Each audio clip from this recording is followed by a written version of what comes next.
Hey everyone, welcome back to Hearthstone with Mike, finally, again. So, today I wanted to showcase a deck that I've been wanting to show off for a while but couldn't quite figure out the best way yet.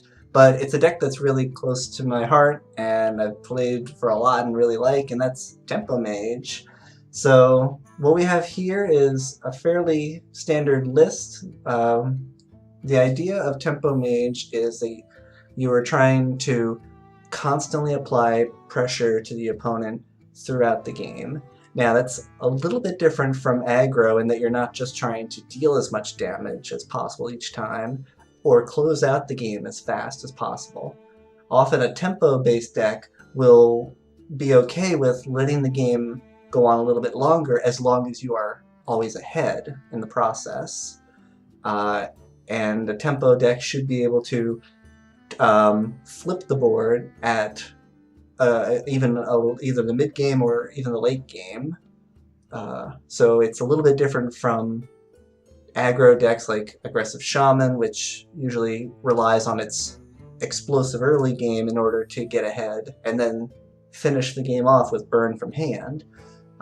Tempo Mage will also want that explosive start with minions like Mana Worm, which can constantly grow every time you cast spells, Cult Sorcerer, which can make your spells even stronger, and also combos very well with Arcane Blast, letting you deal with, say, Shaman's Totem Golem on turn 3 just by playing Cult Sorcerer and Arcane Blast to deal 4 damage. And then Flame Waker is sort of the star of the deck, letting you use those pings to clear your opponent's board even while you're casting spells like Cabalist's Tome or Arcane Intellect to refill your hand.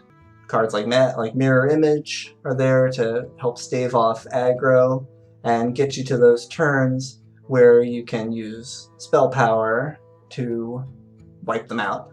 It also includes Babbling Book because the deck only has one drop, which you always want to mulligan aggressively for, but Babbling Book is okay if you don't manage to pull your Mana Worm because, well, turns out it's rather really good to get a random mage spell. Plus this is really good in the late game when you top deck it, since sometimes it'll give you the card you need to turn things around. And of course, we finish everything off with Yogg Saron Hope's End, since after you've cast out all these spells, if you're still not ahead on the board by turn 10, you can have one more chance to turn it around. Medivh the Guardian is also included, both because the deck doesn't have any other legendaries, which is the main reason why it's much cheaper. It's also from the latest expansion, so a lot of newer players will have played through it. If they haven't already, I highly recommend you get the expansion, or the adventure, not expansion.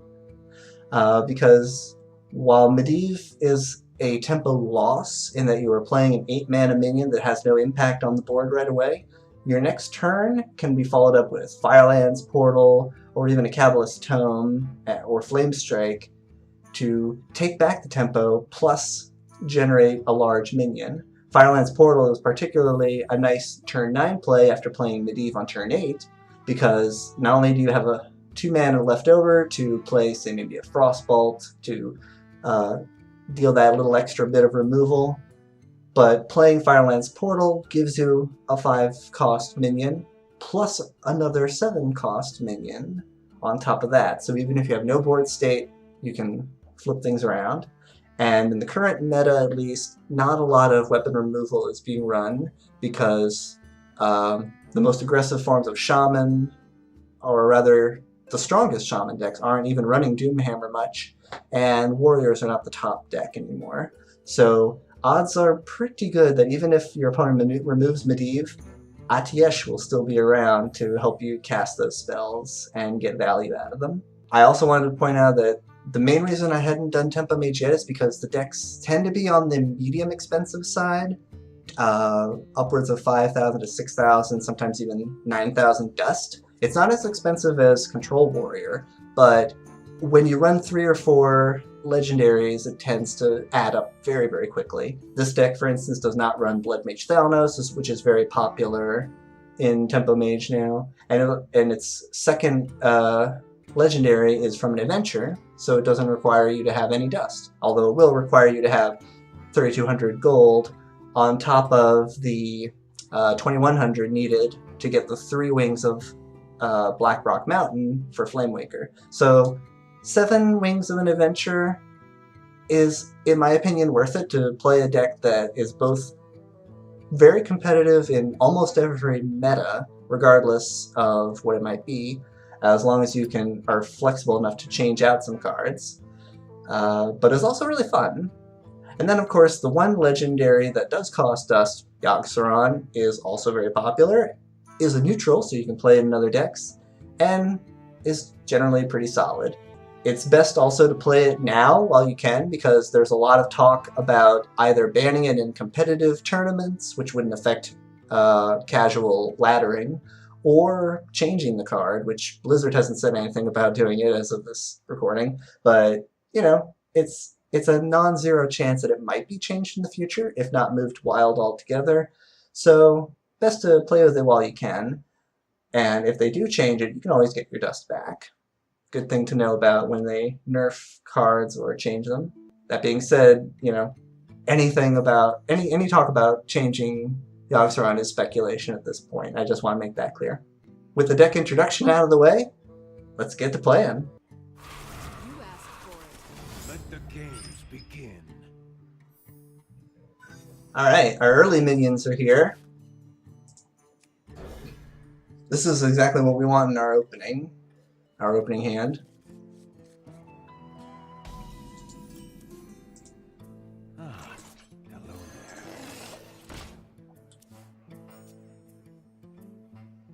At this point, we can play Cult Sorcerer to keep up the pressure. Our opponent may coin out a Frostbolt, but they did not. Since we don't have a spell in hand that we can cast right away, it's a little wasteful to play Sorcerer's Apprentice. So we'll play Cult Sorcerer. Let's make magic. It's worth noting that even though this is technically a Cthulhu synergy card, it's so good that it's used in non-Cthulhu decks all the time with Mage.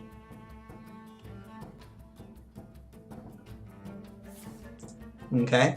This is also why we played Cult Sorcerer, because it's a little less valuable than the Sorcerer's Apprentice, which can give us potentially an extra play. Now that play indicates that they did not have Frostball, 2, they didn't have, probably didn't have another minion to play either. But it's possible that they're, knowing that they're on the back pedal, they're just waiting for an explosive turn themselves. Arcane Blast is often played in Tempo Mage. Some Control Mages run it too, but at this point we can be sure it's not Freeze Mage. So we'll keep up the pressure. And if this survives, because they've used their removal, we might be able to cast this on turn 4. Right now, this Mana Worm hasn't gotten us a lot of value. Oh, they're gonna try and hit this. Yep, okay. So that puts it just out of range, which is unfortunate. Let's see what we get. Okay. So, at this point we want to go ahead and pass our turn.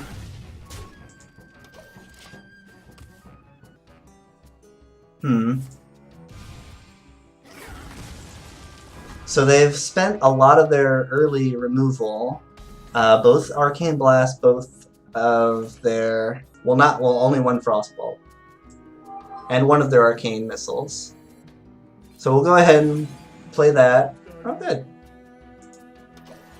And we don't have any board presence until at least turn 7. As you can see, we have almost as many cards in our hand. Our opponent has spent a lot of their removal, and we have a hand of removal now.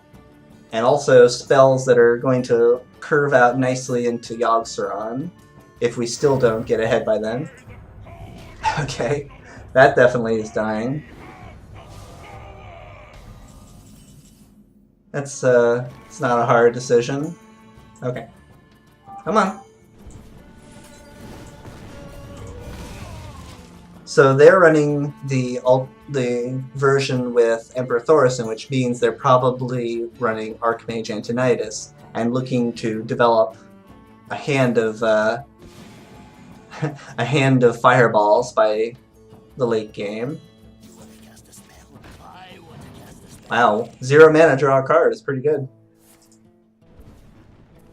So we're not out of this yet, unfortunately. I'm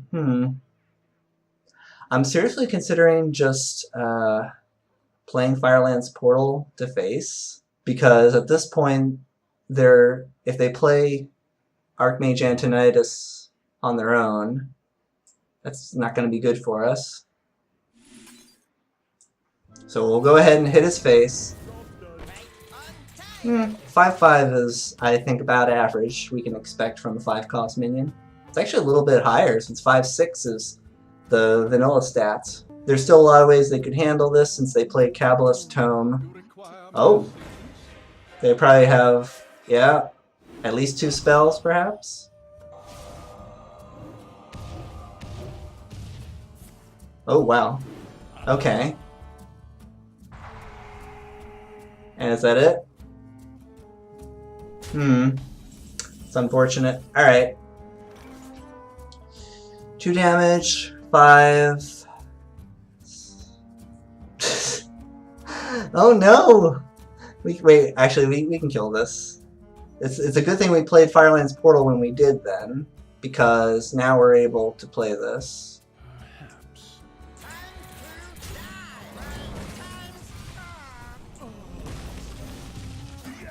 Okay.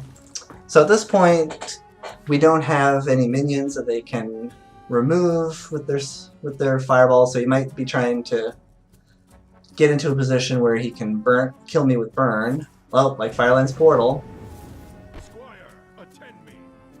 That's a decent enough use of it. At this point, I think I'm fine. Just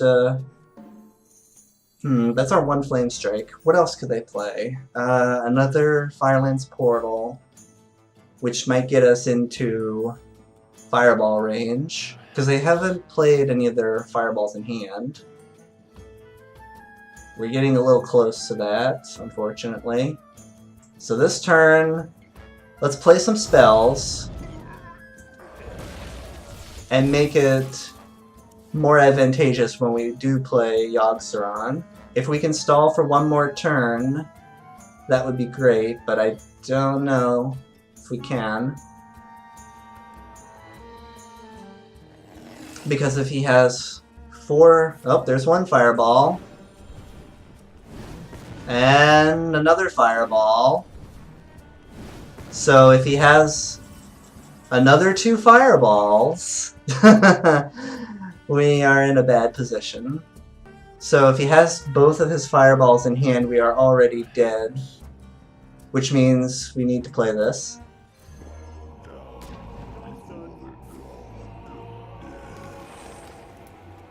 Oh, that's not good. Nope. Please that? Yes! Alright, heals. Heals are good. And that means we buff Yogg. Great. Moonglade Portal, yes! Heal our face, heal our face. Yes! We got it! Alright, and this is a really good minion to draw too. He might have to use the rest of his fireballs on these minions. So that was a very good Yogg. Good Yogg.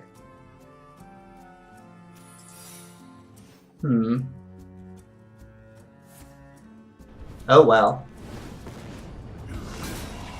Huh. No idea what that could be. Well, let's test it. Huh. Is it Ice Barrier? Okay. It's fine.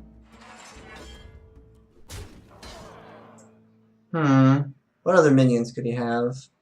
Other than another 5-cost minion. Let's put the pressure on. The shadows beckon. This will keep growing, so he has to eventually use his removal on it. Either another Forbidden Flame from Kabbalist Tome, or his other Fireball. In which case, he's used all of his fireballs.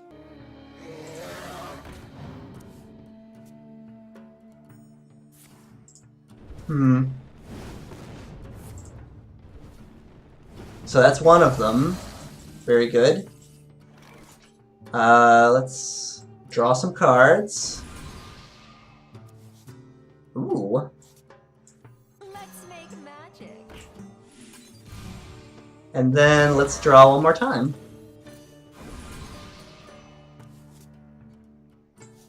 Darkness. At this point, we might be playing into a Flame Strike, so let's hold off on playing that Mana Worm. We have the cards needed to refill. That's both of his, oh geez.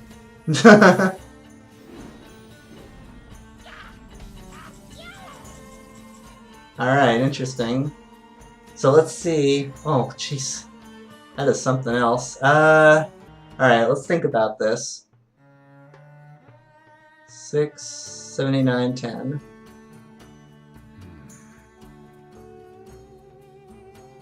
I think we need to play that Blizzard at some point. We could still be unmistakably playing into it, though. Let's hold off the Azure Drake. Okay, that was Mirror Entity. That's fine. Then we play this.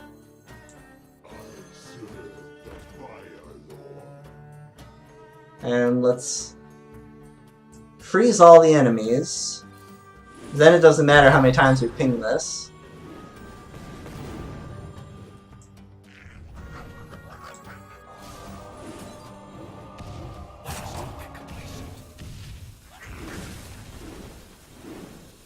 Wow.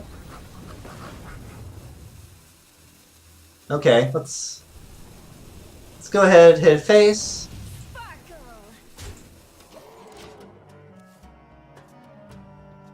Alternatively, I could have hit this Summoning Stone to put it to 3, but I don't believe this Cult Sorcerer is going to live. Ooh. Oh, that makes his minions more expensive. That could be a problem. Alright. So, yeah, that was a good match.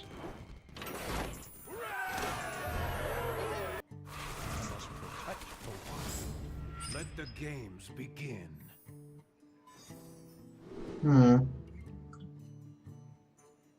Sorcerer's Apprentice Arcane Missiles is a good answer to a early game.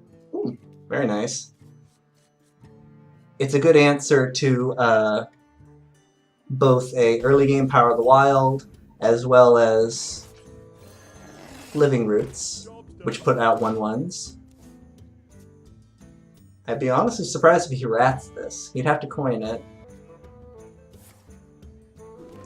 Interesting. So he dealt damage to it, meaning he intends to... Meaning he intends to hero power this next turn. So let's make that a little difficult for him. This is a risky move because it's also a very aggressive one. Because if he's trying to control me that early, then it's important that we put him on the back pedal.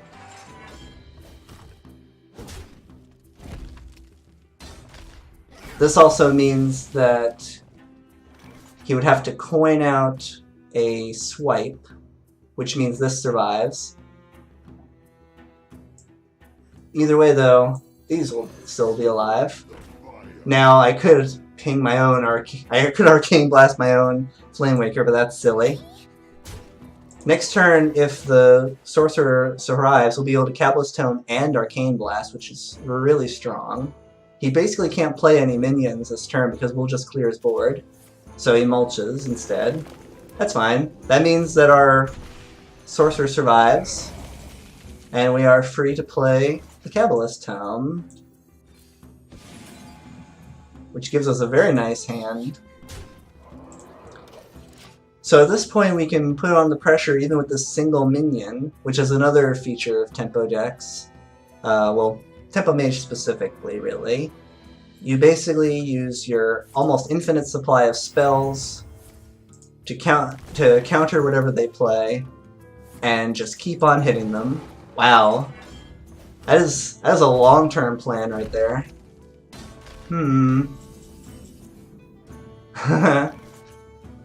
Alright, so the problem with that is that playing the Flamewaker plays into swipe. So instead, we're going to play this, Let's make magic. which might be enough to draw out the swipe. At the very least, it'll prevent him from killing our Flamewaker early.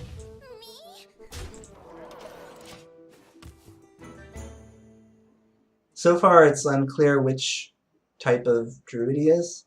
He could be... Ooh, he could be Yogg druid.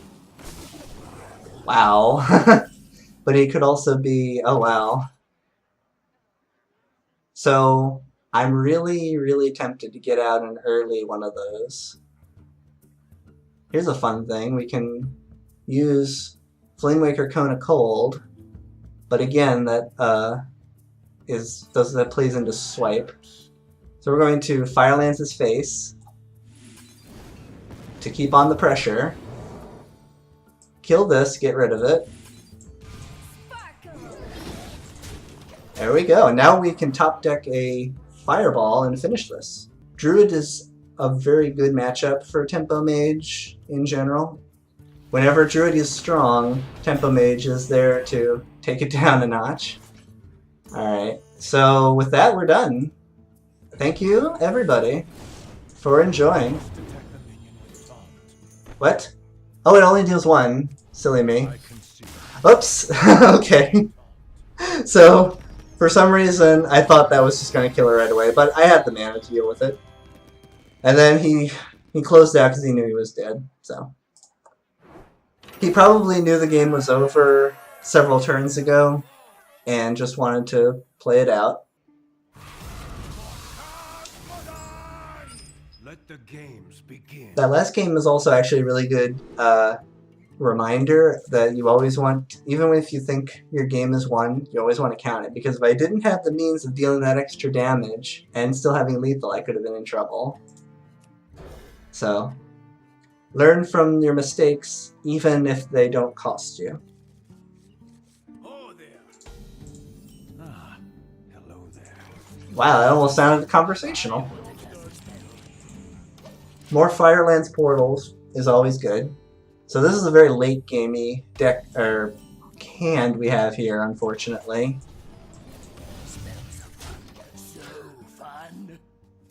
If this is Control Warrior, we might be in a position to apply the pressure in the late game. Turn 2 Hero Power indicates that's probably the case. He is probably going to just bash this, so I don't see much of a reason in playing it. Right now, this ensures that he's going to have a bad time with throwing his War Axe at it. Yeah, and he's shield blocking. So now he has the armor to deal with pretty much any minions that we want to play. It's unfortunate that we have such a late game here. But you know what? I think it's okay, because if we're in this for the long haul, we want to be careful.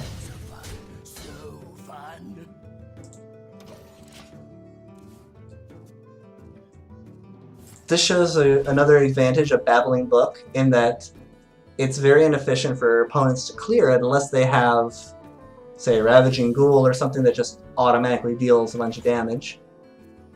So, still building up our hand. We have 1, 2, 3, 4, 5, 6, 7, 8. We can afford to not play another card for 2 more turns. I'm sorry, 1 more turn. Then we have to start playing something.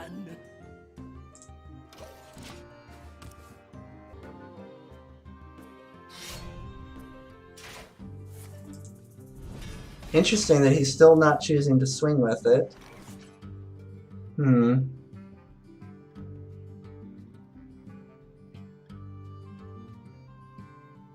So next turn we have to play a minion.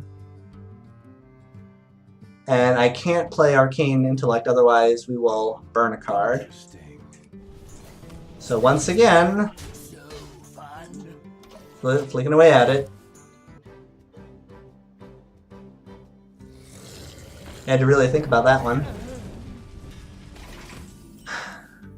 Alright, so a couple of options here. We can finally play our 1, 2, 3, 4, 5, 6, 7. We can finally play our Flamewaker, Sorcerer's Apprentice, Arcane Intellect, and our Arcane Missiles in an attempt to clear out this board a little more. We'll clear this, and then that'll leave room for Medivh.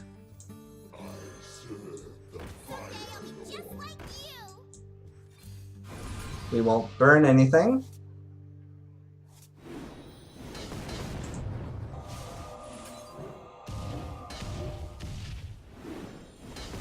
And one more. This also gets rid of his armor. We probably weren't going to get any more value out of those arcane missiles than that, so this is a good time to play them. And I anticipated that this board was going to be dealt with, so... Oh, wow. So he's opting to clear here. So that indicates it's not... he's not running Commanding Shout, or he didn't draw it. He would also have to kill his Fiery War Axe if he wants to play Gorehowl to deal with this. That'll also take up his whole turn. So if we can kill his Fiery War Axe, that's great. Oh, he's probably got Execute Flow. But he's a god if he has Harrison or News. He does not. That's fine. At this point, I'm wondering whether I should play... Ooh, actually, it's an idea.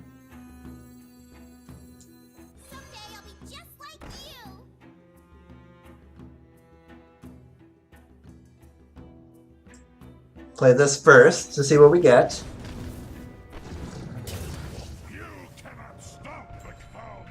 Okay, and then we freeze this.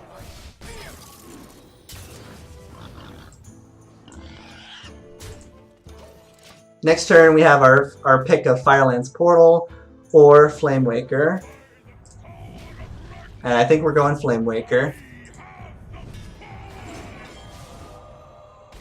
Oh wait, I'm sorry. We're going Firelands Portal. And that uses up... Oh!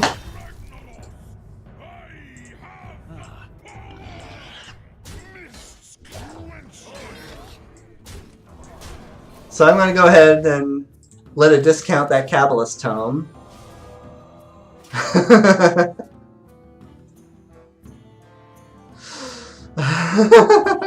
Wow. That is a really good draw. Inner Rage Execute? Yep. So he's running out of options at this point. Yep. Yogg's so good it's in Control Warrior too. Oh, he Shadow Stepped it too! So we gotta kill him now or he's gonna do it again. Oh, wow!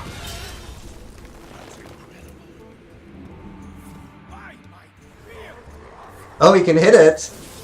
No! Whoa.